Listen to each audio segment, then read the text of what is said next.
我们上一堂课呢是讲到就是第4页的第一行呢，就是讲到说又分为呢现正普特伽罗无我的瑜伽现前，以及现正系无常的瑜伽现前。那在这里呢，就想要说普特伽罗无我。那对于说普特伽罗无我呢，就是我们要先有一个概略的了解。为什么呢？因为我们知道说，就是佛教徒呢，在跟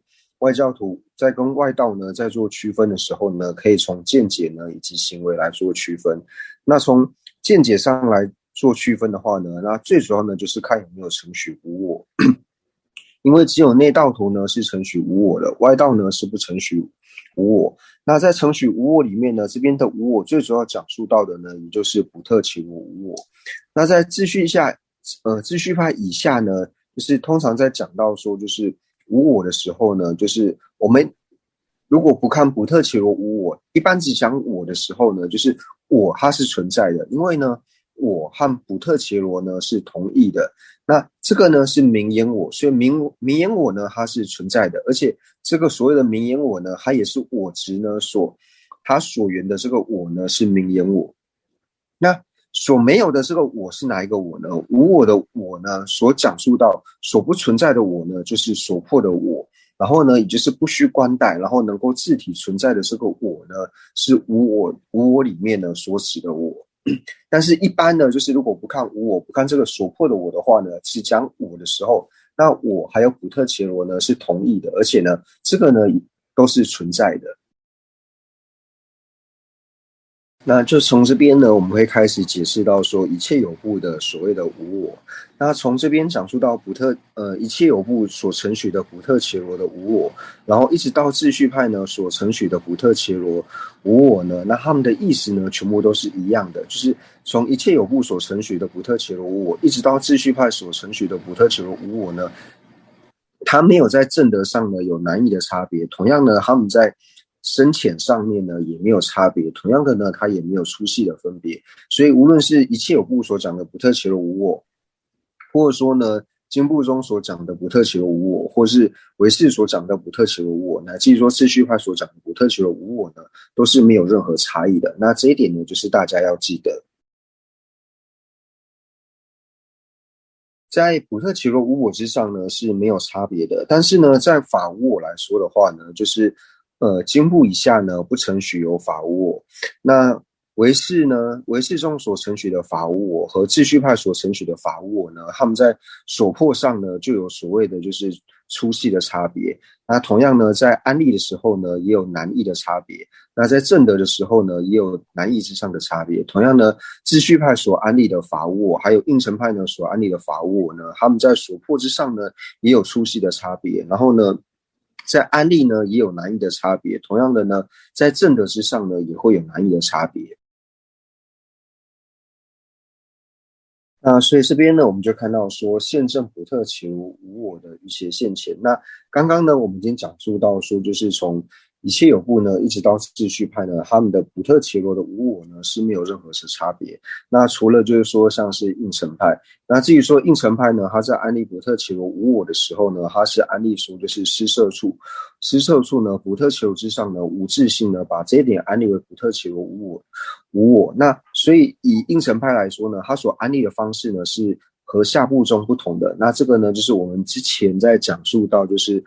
中观关于所破的时候呢，我们有花很长的一段时间呢在做解释。那所以呢，我们这边就了解到说，就是一切有部呢到秩序派呢，他所承许的普特伽罗无我呢都没有差别的话呢，那同样呢，他们所现证的普特伽罗无我的瑜伽现前呢，也是没有任何的差别。因为既然它没有所破上粗细的不同，那同样呢，在安利上也没有难易的不同的话呢，那同样现证普特伽罗无我的瑜伽现前呢，那无论是从一切有部，然后到秩序派呢所安利的呢，也都是一样，没有任何的难易不同。那刚讲述到说呢，因为应成呢，它所安利的就是普特伽罗无我不同的缘故呢，所以应成他在安立就是宪政补特伽罗无我的瑜伽现前的时候呢，他也会安立的不同。因为呢，从应成的角度来看的话呢，就是从秩序派以下，因为刚讲述到说秩序派以下呢，他们所安立的补特伽罗无我呢都是一样的，所以应成派来看的话呢，他会认为从秩序派以下呢，一直到一切有部呢，他们所安立的补特伽罗无我呢，只能算是初分的补特伽罗无我，就是以应成派至宗来看的话呢，秩序派以下所安立的补特伽罗无我呢，只是属于初分的补特伽罗无我，所以呢，它是比较容易通达、比较容易证得的。那应成派自己呢所安立的就是补特伽罗之上呢无自性的这一点呢，安立为补特伽罗无我呢，是属于细分的补特伽罗无我。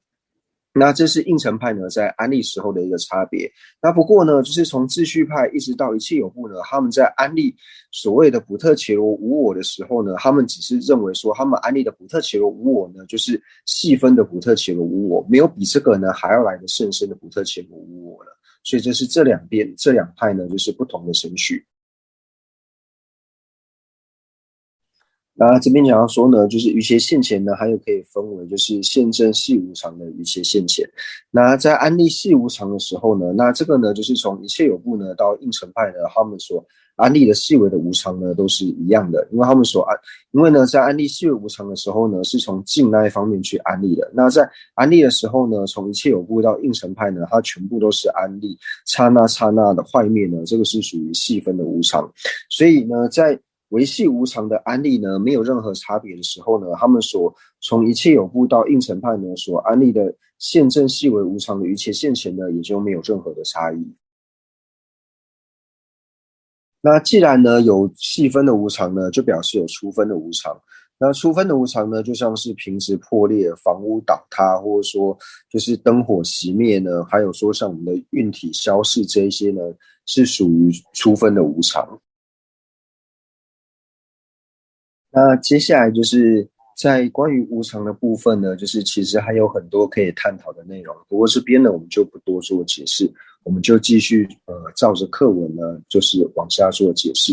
那其中呢就是讲到初又分二，那初呢就讲到说呢，就是现证补特伽罗的无我的一些现前呢，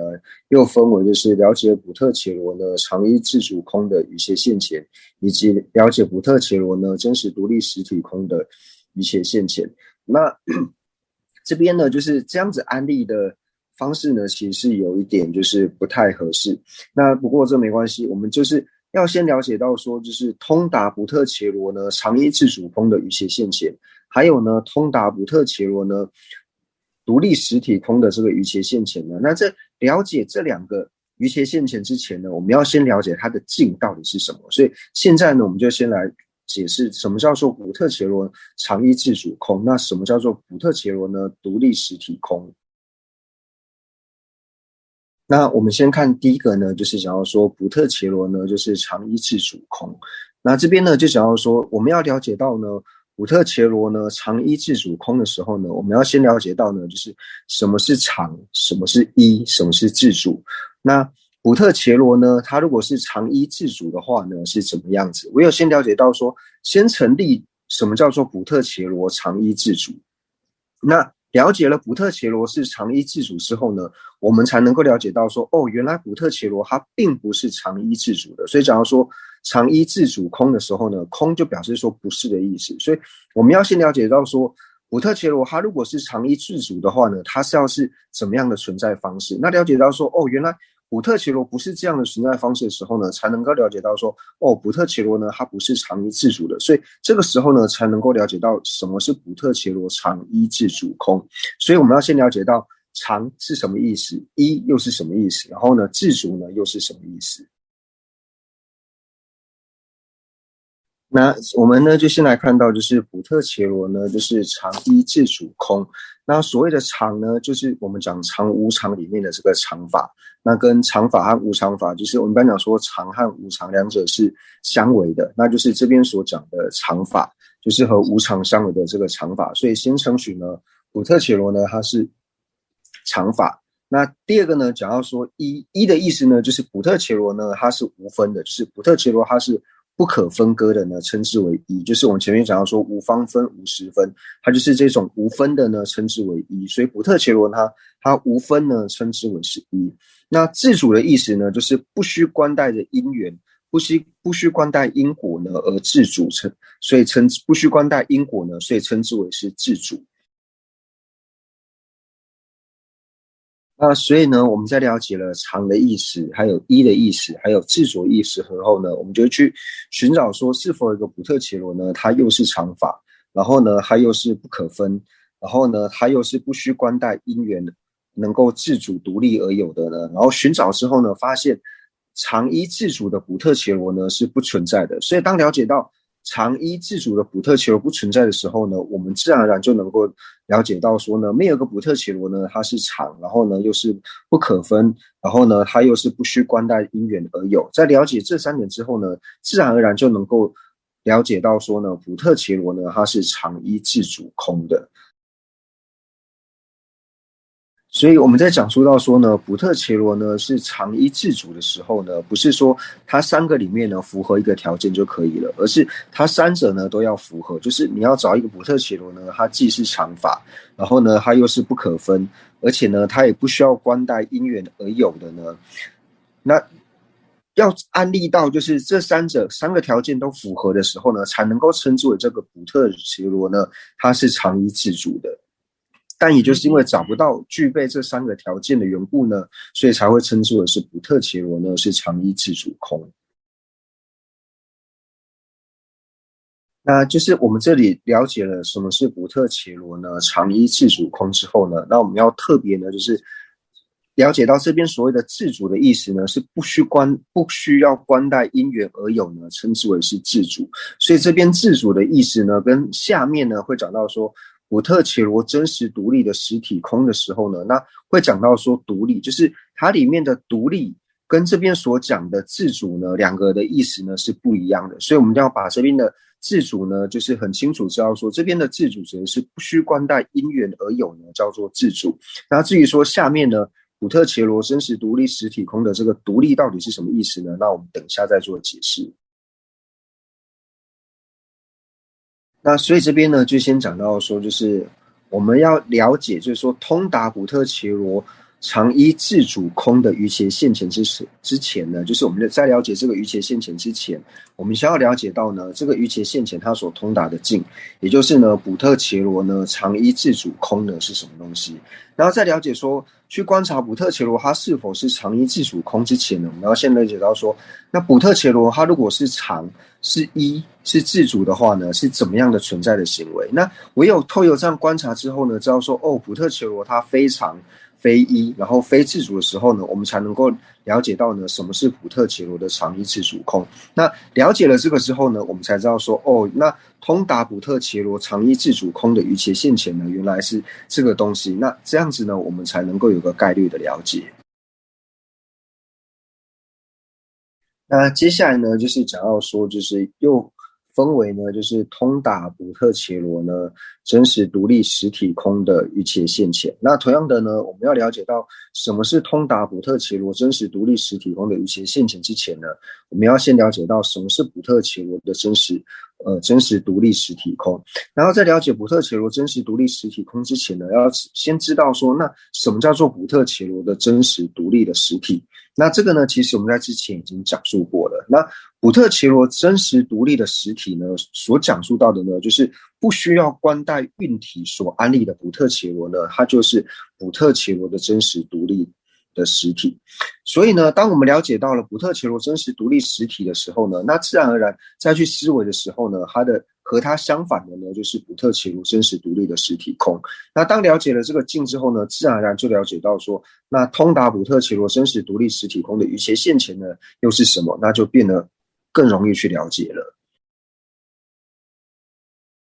那这边呢，就讲到说，普特伽罗呢，真实独立的实体空呢，所讲述到的呢，就是这边所讲的独立呢，就是讲到说，它不需要关带运体，不需要关带运体而独有的这个普特伽罗呢，叫做独立的普特伽罗，就是独立的我。所以呢，就不需关带运体的我。那同样呢，真实呢，就讲到说呢，它不用关带的运体就能够独立于运体之外，就能够有一个真实的我，就是实在的我。所以这个意思呢是一样的，所以才会想要说呢，普特伽罗呢真实独立的实体呢，指的就是说呢，独立于运体之外呢，然后就是不需要关带运体，除了离开运体之外呢，有一个独立实体的这个我呢，就是普特伽罗真实独立之实体的普特伽罗。所以呢，这边我们就了解到呢，就是普特伽罗呢，真实独立实体空的这个真实独立实体空呢，它所要空掉的这个呢，就是空，我们知道说是不是的意思嘛，所以它不是什么呢？普特伽罗它并不是呢不需要关带的并不需要，它并不是不需要关带运体呢，然后能够独立呢真实存在的这个实体，因为不是的缘故呢，所以称之为叫做普特伽罗呢真实独立的实体空。所以这边讲的呢真实独立呢跟上面所讲的自主的意思呢是不一样的，上面自主讲的呢是不关带因缘，所以称之为是自主，那这边真实独立呢指的是不需关带运体呢独立而有。接下来呢，就是我们这边讲到说，就是分为就是了解普特伽罗呢为常一自主空的于切现前，还有呢通达普特伽罗真实独立实体空的于切现前这两者。那我们刚刚讲到说呢，就是从一切有部呢，一直到秩序派呢，都承许的普特伽罗无我呢，所讲的是第二个，就是通达普特伽罗真实独立实体空的这个呢，是从一切有部一直到秩序派呢，都承许的普特伽罗无我。所以我们这边就讲到说呢，就是从一切有部一直到秩序派呢，都承许到说就是普特伽罗无我，而且他们都承许他们所承许的细分的普特伽罗无我呢都是一样的。那他们所承许的呢，就是这里所讲述到的普特伽罗呢真实独立实体空，那这个呢就是他们承许的细分的普特伽罗无我。那同样的呢，在讲到说普特伽罗独立实体空，那反过来说呢，就是普特伽罗呢，就是真实独立之实体。那它和普特伽罗有我，还有呢不需关带运体呢独立的这个我呢，这独立的我呢，这三者呢是同义的。因为刚就有讲到，就是他们呢，他们的所破呢是一样的，这三者的所破是一样的。所以呢，当了解说，无论是普特伽罗呢真实独立之实体也好，或者说呢不需关带运体呢独立的这个我也好，或者说呢普特伽罗有我也好呢，这三者呢意思是都一样的。所以当这三者破释的时候呢，自然而然就能够了解到什么是普特伽罗无我，然后呢不需关带普特伽罗独立实体的我呢是不存在的这一点，以及呢普特伽罗真实独立之实体空呢，那这三者呢所代表的意思呢就是一样的。那这边呢就讲述到说，就是从一切有部呢一直到秩序派都承许说，普特伽罗真实之独立实体空呢是细分的普特伽罗无我。那所以呢这边讲到说，普特伽罗呢常一自主空呢，也就是从一切有部然后一直到秩序派呢都成立呢这个是初分的普特伽罗无我，就是普特伽罗常一自主空和普特伽罗真实独立之实体空二者比起来呢，就是前者呢是属于较为粗分，那后者呢是属于细分，所以前者的无我呢就是属于粗分的普特伽罗无我，那后者的呢就是属于细分的普特伽罗无我，或者说粗分的人无我以及细分的人无我。所以呢，这边就讲到呢，就是我们了解了，就是从一切有部呢，一直到经部松，一直到秩序派呢，都是承许到说，普特伽罗常一自主空呢是细分的人无我，那普特伽罗呢真实独立之实体空，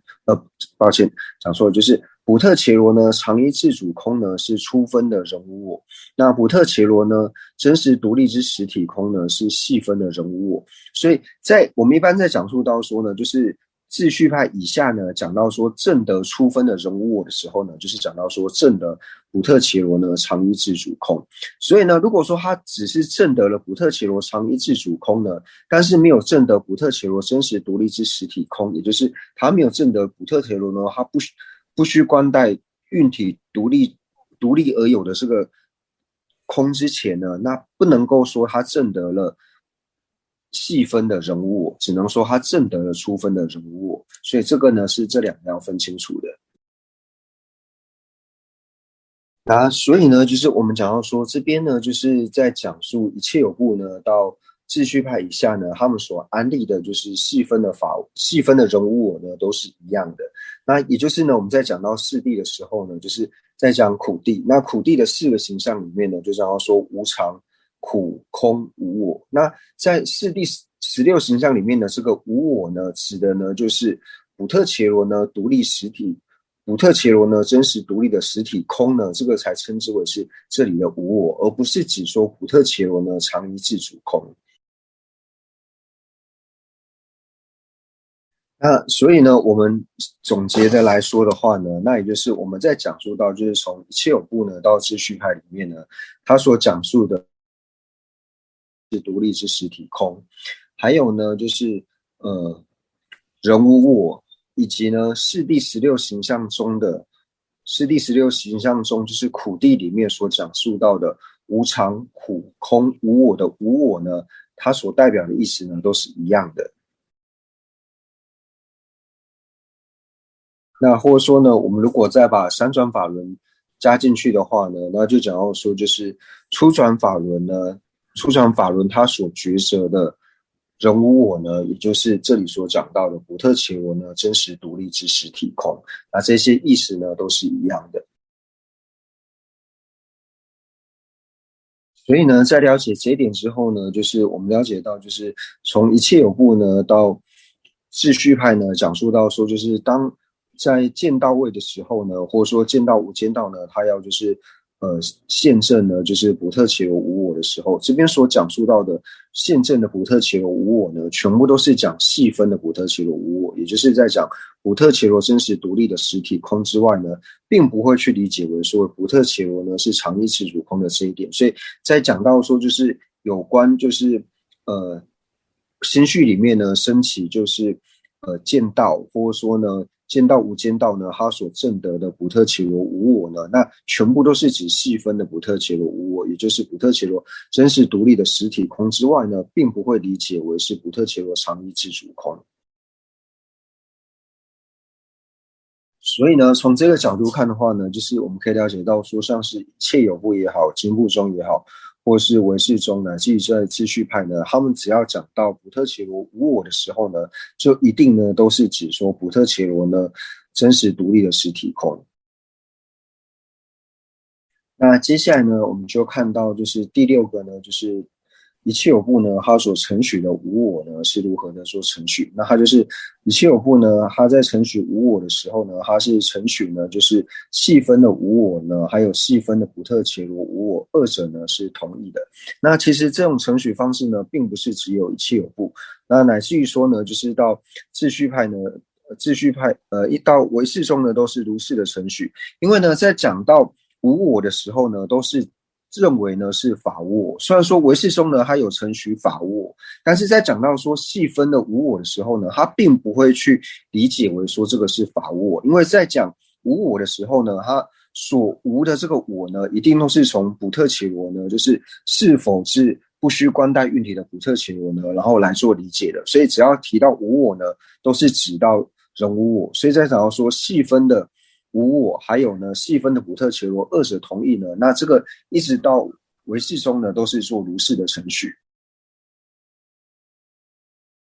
那就讲到说呢，就是主张呢，就是细分的无我，还有细分的补特伽罗无我，二者同意。然而呢，不承许就是法无我，因为呢，他们承许呢，就是凡是成立的事物呢，必然是法我。那这边呢，就讲述到说，他们为什么不承许所谓的就是法无我呢？因为他们所承许呢，所谓的法我呢，那这个存在法我的这个存在的这个我呢，那可以理解有很多种就是理解的方式，像是外境存在也好，或者说呢地识存在也好，或者说呢自性存在也好，那这些呢都是承认法我。那以就是外境存在来说的话呢，那这个呢就是秩序派这个呢就是唯识中呢他所承许的就是法有我。那如果是承许第十成立的话呢，那这个呢就是秩序派呢所承许的法有我。那如果是承许自性成立的话呢，那这个是应成派呢所承许的法有我。那以下部中来说呢，就是一切有部和经部中呢，他们是三者呢都承许的。它外境成立也承许，第十成立也承许，自性成立呢也承许。所以呢，他们并不承许说有所谓的就是法无我。那因为不承许法无我的缘故呢，所以一切有部和经部中呢称之为是小乘中义师的原因。那所以呢，这边接下来就讲述到说呢，在毗婆沙宗里面呢，就是独子部呢，它承许就是常依自主空的这个补特伽罗的无我，但是呢，它不承许呢，就是有补特伽罗真实独立实体空的这个补特伽罗无我。那也就是呢，在讲述到就是我们讲到说，就是声闻部18部里面呢，就是四个根本部派里面呢，就讲到说正量部。那正量部里面的独子部呢，它只承许了就是上述所讲的初分的这个法无我，它只承许呢就是有常依自主空的补特伽罗无我，但是呢，它不承许呢就是有真实独立实体空的这个补特伽罗无我。接下来就讲到说，为什么独子部呢，它不承许有就是真实独立实体空的补特伽罗无我呢？因为呢，他们承许呢，在任何情况下呢，都有一个就是和运体呢，就是非体性一，也非体性相异，然后呢，也不能说它是常，也不能说它是无常，然后有一个真实独立实体的这个我的缘故呢，所以它承许呢，就是有补特伽罗真实独立的实体。但是呢，他承许说呢，就是有补特伽罗呢常依自主空，有常依自主空的这个补特伽罗。那这边就讲到说呢，就是我们讲到说在正量部当中的独子部呢，它就是不承许呢，就是有补特伽罗呢，就是真实独立实体空。那为什么不承许说有补特伽罗真实独立的实体空呢？那最主要呢，就讲到说呢，它在就是它不承许呢，就是有和运体呢，是体性一的补特伽罗，也不承许有和运体呢是体性相异的补特伽罗。那补特伽罗它为什么不是和运体是体性一的呢？因为如果补特伽罗和运体是体性一的话呢，独子部承许说补特伽罗如果和运体是体性一的话呢，那补特伽罗和运体呢就要是一。但是如果补特伽罗和运体是一的话呢，但是运体呢它是会坏灭的，但是补特伽罗呢它并不会坏灭，因为呢补特伽罗它可以从前世到今生，今生到来世，但是呢运体会坏灭，所以呢补特伽罗呢它和运体呢并不是体性一，因为如果是一的，并不是体性一，因为如果两者是体性一的话呢，它就要是一。那运体呢会坏灭，但是补特伽罗呢并不会。那他为什么不承许说补特伽罗呢和运体是体性相异的呢？因为如果说补特伽罗和运体呢是体性相异的话呢，那补特伽罗和运体二者呢就会变得毫无关系。但是他也承许说呢，就是补特伽罗它是需要关带运体的，补特伽罗和运体并非是毫无关联的，因为我们补特伽罗运体走路呢，所以我们说这个人在走路。这个看到这个人身体在吃东西呢，所以我们说这个人在吃东西。所以补特伽罗它是要关带运体的，所以它既然要关带运体呢，它就不会和运体呢是体性相异的。所以它承许呢有一个和运体不是体性一的补特伽罗，也不承许有一个和运体呢是体性异的补特伽罗。那为什么不承许说补特伽罗和运体呢非常，然后也不是无常的？然后他承许最主要原因呢，就是独子部呢，他说补特伽罗和运体呢不是常的原因呢，是因为说补特伽罗和运体呢，如果是常的话呢，那就比方说补特伽罗和运体呢，就是都不会坏灭，但是运体呢会坏灭的缘故，所以补特伽罗和运体呢并非是常。那补特伽罗和运体呢，为什么不是无常呢？因为如果补特伽罗和运体呢是无常的话呢，就表示说运体，就比方说补特伽罗跟运体呢，它会坏灭，但是补特伽罗它并不会坏灭，因为它的续流呢会一直延续下去，所以它不承许呢补特伽罗和运体呢是常，也不承许补特伽罗和运体呢是无常。那这个承许方式呢是正量部里面的独子部呢它不共的一个程序，在七有部18部里面呢是独子部它不共的程序。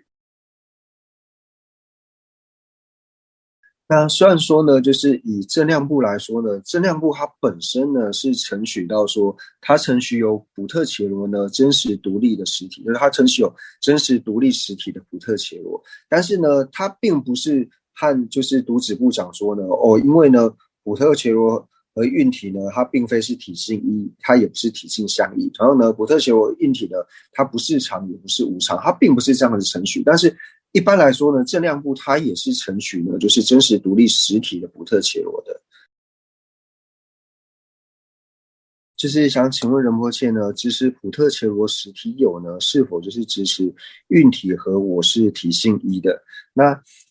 仁波切回答是说呢，就是如果支持就是普特伽罗独立实体有呢，就像刚讲到，就是他会认为就是普特伽罗它是不需要关带运体而有，所以以普特伽罗支持就是普特伽罗独立实体有的时候呢，应该就可以说它是支持运体和我二者呢就是体性相异的。不过呢，就是以就是执着来分的话呢，就是以两支来说的话呢，就是还是有点不一样。因为呢，就是支持运体呢和我是体性异的这种执着呢，它是属于偏计值。但是呢，支持普特伽罗独立实体有的这个执着呢，是属于具生值。所以就说，了知支持的方式跟普特伽罗支持的方式呢是不一样的。我们再举一个例子来说，就是了知支持的方式呢，跟普特伽罗支持的方式是不一样的呢。就是以应成派来说呢，我们知道说应成呢，他承许说在支持就是我执呢，在支持第十有，在支持第十有，还有说在支持就是自性有的时候呢是一样的，就是了知呢，心绪的了知在支持的时候呢是没有差别的。但是呢，他也承许到说，就是像以应成派来看。他也承许说，就是秩序派呢，他承许就是有，他承许有自性有，但是他不承许，他不承许，他不承许有第十有，他承许有自性有，但是他不承许有第十有，就是普特伽罗呢，他直不直取呢，是看普特伽罗他承许不承许，因为呢，以应成派角度来看的话呢，同样的秩序派呢，他也是不承许有，就是呃。他也不承许有就是第十存在，他承许说第十无的嘛，但是他同时也是承许有自性有的，所以普特伽罗支持的方式呢，跟了知支持的方式呢是可以说区别的。那所以这边讲到说呢，就是了知呢，它在支持普特伽罗真实独立实体呢，跟在实体运体还有我呢是体性相异的时候呢，他所支持的是不一样的。为什么呢？因为普特伽罗真实独立的这个执着呢，他对于说，他对于就是对于普特伽罗来说的话呢，他对于一切有部来说的话呢，它是属于修道手段。那而且它是属于金刚玉三摩地的手段，就是你什么时候能够断除了就是普特伽罗独立实体有的时候呢，那你下一刹那呢就是成为了阿罗汉。所以呢，会把它安立为具生值的原因呢是这个缘故，因为呢，它是要到最后就是它是修道的手段，而且是修道金刚玉三摩地的手段。当这个断除的时候呢，就成就了阿罗汉果。所以呢，把它安立为是具生的执着。那因为呢，如果把普特伽罗就是独立实体有的这个执着呢，就是这个普特伽罗有的这个执着呢，如果是安立为片剂时的话呢，那就变成说他在见到无间道的时候呢，就可以说对峙；那在见到解脱教的时候呢，那就能够断除。那还要成就阿罗汉果呢，就不用等到修道所断除之后呢，才能够成就阿罗汉果。他只要在见到无间断。见到无间道对峙之后呢，那在见到解脱道的时候呢，他就可以成立阿罗，他就能够成了阿罗汉。那所以呢，为什么会这样子讲呢？因为呢，如果说把这个呢安立为是片剂时的话呢，但是没有比这个还要更细微的手段了。那既然这个手段能够在见到的时候就被断除的话呢，那就变成说成就阿罗汉果呢，并不需要等到修道，在见到呢就能够断除，所以才会说呢，它并非是片剂执，而是一种具身的执着。为什么会这样子讲呢？就讲到说，其实呢，我们一般就是在直持的时候呢，我们可以自己做观察。就是我在观察我和运体的关系的时候呢，通常我们一定是我们的具身值里面呢，一定是把我和运体呢，一定是就是缠在一起的，就是一定什么时候呢，都会觉得说我和运体是有关联的。你不会觉得说哦，我和运体呢是没有什么关系，我和运体呢是体性相异。因为我们在看，就比如说我们在看小明这个人，就是看小明这个人，大部分就说小明在哪，就是指着他的运体说哦，小明在哪里。所以我们的具身值基本就是把小明跟运体两者呢，就是支持在一起的。那不过呢，如果说我和运体呢是体性相异的这种执着的时候呢，那这个就是要等到我们开始学习精调之后呢，才会去区分说，哦，小明跟他的运体呢是体性相异，或者说体性一呢才会产生这样子的执着，所以才说运体和体性相异的这个呢，以普特切罗角度来，以新的这个角度来看的话呢，它是属于片剂的执着。那普特切罗真实独立实体有，因为我们什么时候都会觉得说普特切罗就是跟运体呢就是在一起，就觉得这两个就是没有什么区别，就是小明在哪里就是指着他的运体，小明在干嘛就是看他的运体在干嘛而去成立小明在干嘛，所以这种执着呢是属于具身的执着。另外呢，就是想要说，就是支持普特切罗独立实体有的这个执着呢，就是它可以分为片剂，还有说也可以分为具身。就是这个执着呢，本身是具身的执着，但是呢，它是可以有片剂的执着。但是呢，只要是运体呢和我是体心意的这种执着呢，它一定是属于片剂的执着，不会有具身的执着。就是这边想要说，如果认为运体跟普特切罗是体性异的话呢，为什么能够认为意识也是普特切罗？那人们解释回复到说，就是以切有部来说的话呢，他们也没有承许说运体跟普特切罗是体性相异啊。人物切不好意思，听得到吗？就是抱歉，听得到，你也直接讲，谢谢。谢谢，我刚才问错了，应该是说，如果那个有部它承许普特切罗是不相应刑法的话，那为什么他又可以就是再去承许那个一个新事是那个普特切罗呢？对，因为新事它不是不相应刑法嘛，所以这是为什么？然后我想多问一个，就是应承他们承不承许可以找得到一个普特切罗的事例？如果是这样子做问难的话呢，其实不只是一切有部，这样子问难可以从一切有部呢一直问到秩序派，就是他们全部都是承许说普特切罗呢它是心不相应刑法，但是呢又承许说意识呢是普特切罗。那我们先回答到说，这个就是在承许的时候呢，就像我们在社类学的时候会讲到说，就是所知呢是常法，但是我们知道说是所知的话呢，不一定要是常法。所以同样的呢，对他们来说，普特切罗呢是心不相应刑法，但是是普特切罗的话呢，不一定要是心不相应刑法。普特切罗的事项以应承派来安立的话呢，它是安立为我，就是为名言安立的我呢，这个是作为普特切罗的事项。以刚刚的这个问题来说呢，就是普特切罗呢，它是心不相应型，但是是普特切罗不一定要是心不相应型的。这个呢，其实社类学有很多就是类似的，就是我们知道说和平值是一呢，或者说平值的繁体，它都是常法。但是我们在安立是平值和平值是一的时候，还有说在安立说平值的繁体的时候呢，我们也只能够安立平值啊。比如说我们安利普特切罗的事例的时候，我们可能会想到说，比如说王先生，然后李小姐、小明、小白，类似这样的。但是就是不明白，因为我们都会说我不是我的心嘛，对不对？那我是一个普特切罗，那我应该不是我的心啊，那所以普特切罗应该就是应该不会有人认为心是一个普特切罗，所以我才问这个问题的。谢谢。如果照这种讲法的话，其实社类学有很多理路呢可以问难，不过这边呢就先不说问难。那人们这边就举一个例子来说呢，就比如说王先生呢，他从来就是他不认识小明这个人，然后有人呢就跟他讲说，哦，小明就是现在呢在那边睡觉的那一个人。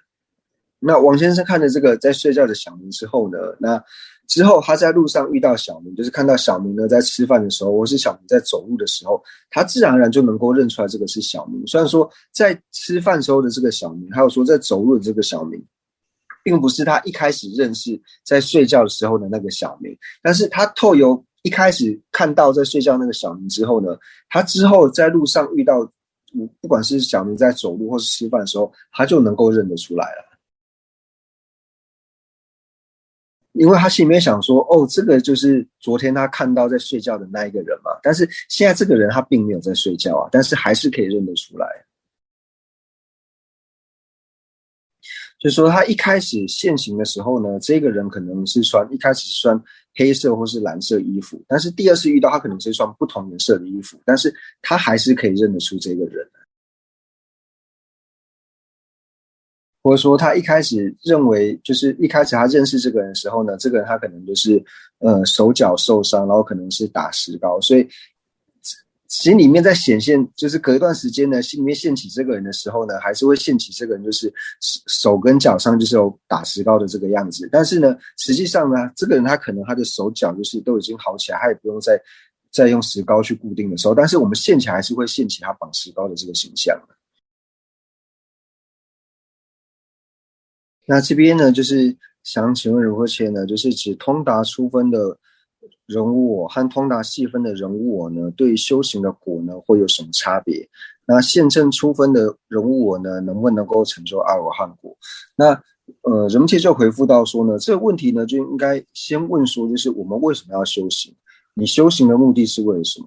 那我们要修行的目的呢，就是为了收摄我们的心绪，调伏我们的心绪。那要如何才能够收摄心绪，调伏心绪呢？那就是为了靠断除烦恼呢，我们才能够收摄我们的心绪。那要如何断除烦恼？那你第一个要先了解到烦恼是什么东西。你如果连烦恼都不知道的话呢，你如何去断除烦恼呢？所以这个时候就了解到说，哦，那这边所讲的就是执持补特伽罗呢，是常依自主的这个执着呢，它是烦恼。同样呢，执持补特伽罗呢，它是真实独立实体的这个呢，它也是烦恼。所以第一个呢，我们要先认明烦恼，因为如果你连你要断的烦恼是什么东西你都不清楚的话呢，你该如何去断除烦恼呢？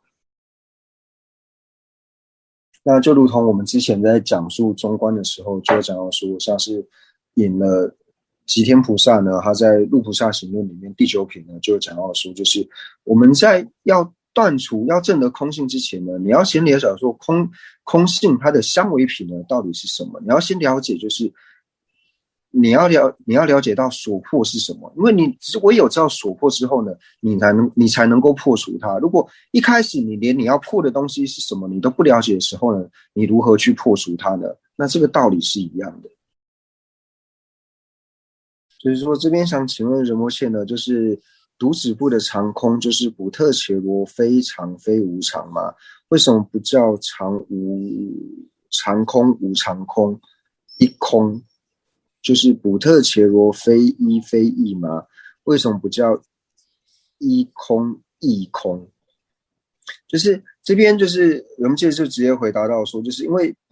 独指部呢，他直接就讲说，他不承许补特伽罗是常，也不承许呢补特伽罗呢是无常，所以他就也不会有所谓的补特伽罗是常空或是无常空的这个意思。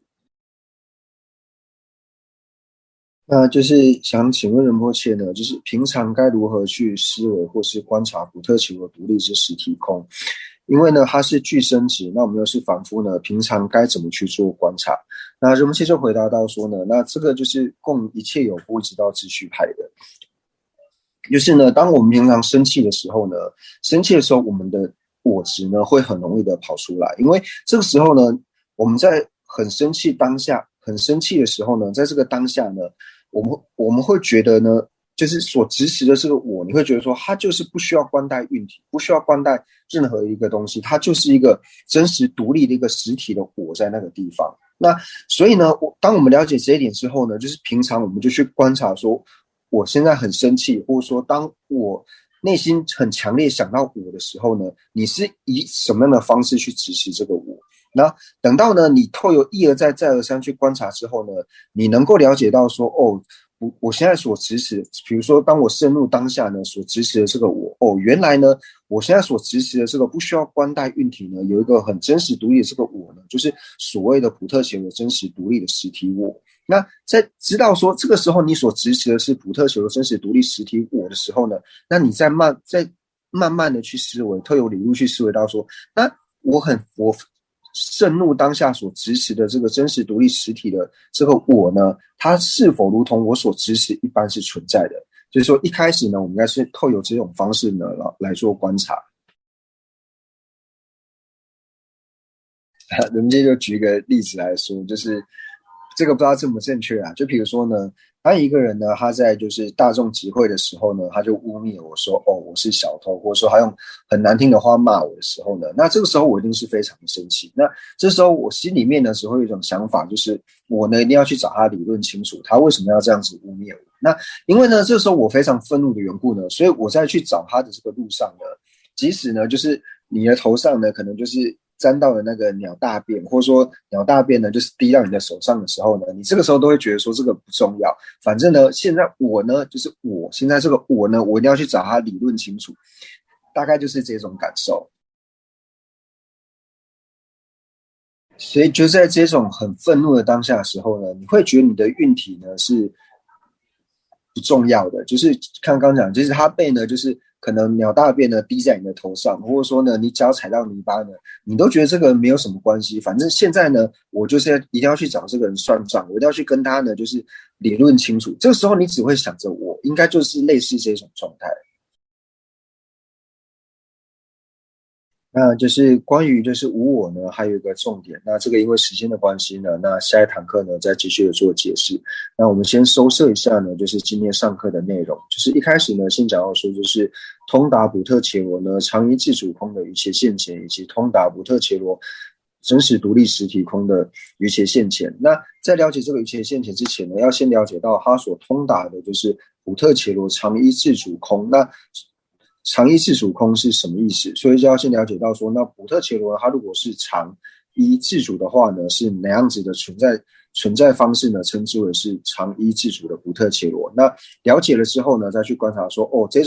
这种方式的这种存在方式的普特伽罗呢是没有的，所以呢，由此呢去了解到普特伽罗呢是常依自主空的。那同样的呢，在了解到说普特伽罗呢真实独立实体空之前呢，要先了解到说，那普特伽罗呢真实独立实体呢是什么意思？那也就是呢不冠带运体呢，然后独立而有的这个是普特伽罗真实独立实体有。那这个呢和常依自主的自主呢所代表的意思呢是不一样的。那接下来就讲述到说，就是细分的无我。那这个呢就是从一切有部一直到秩序派呢升学的方式都是一样的，就是细分的无我呢还有细分的普特伽罗无我呢，这两者呢是同义的。那也因为呢这两个无我是同义的缘故呢，那所以对于说所破来说呢，那也都是一样的，就是呢普特伽罗真实独立的实体呢，这个就是二者的这个所破。那也讲到说呢，一切有部呢，他们一切有部跟经部呢不承许有法无我，那他们不承许法无我的原因呢是什么？那接下来呢又讲述到说，独始部呢，他承许到说，他承许有常依自主空的普特伽罗，但是他不承许有呢真实独立实体空的普特伽罗。那原因是什么呢？就是因为他们呢不承许呢，就是普特伽罗和运体呢是体性一以及体性异，也不承许呢普特伽罗和运体呢是常，也不承许呢它是无常。那这个呢就是主要呢今天上课内容所讲到的重点。那同样呢就是问答里面呢就是也有一些就是相关的内容。那以上呢就是今天呢所讲述的主要的重点。那为什么要做后面的这个总摄呢？就是当今天就是下课结束以后呢，那我们就比如说可以放轻松躺着也好，或者说呢你就可以思维，就是你边躺着你就可以边思维到说，今天我们去上课的时候呢，第一个重点呢是这个，那第一个重点里面呢他所讲的内容是什么，那第二个重点呢又是什么东西，他讲述的内容是什么，这样子呢我们就可以自己呢就是在脑海里面呢复习一遍。那当然说你要是觉得说心力很强，你下课之后照着课文呢从头看一遍去做思维呢，那当然这也是更好的。那如果不能这样子的话呢，那就可以说自己放轻松了，就稍微透由上述所讲述的重点呢，然后来思维今天上课的内容。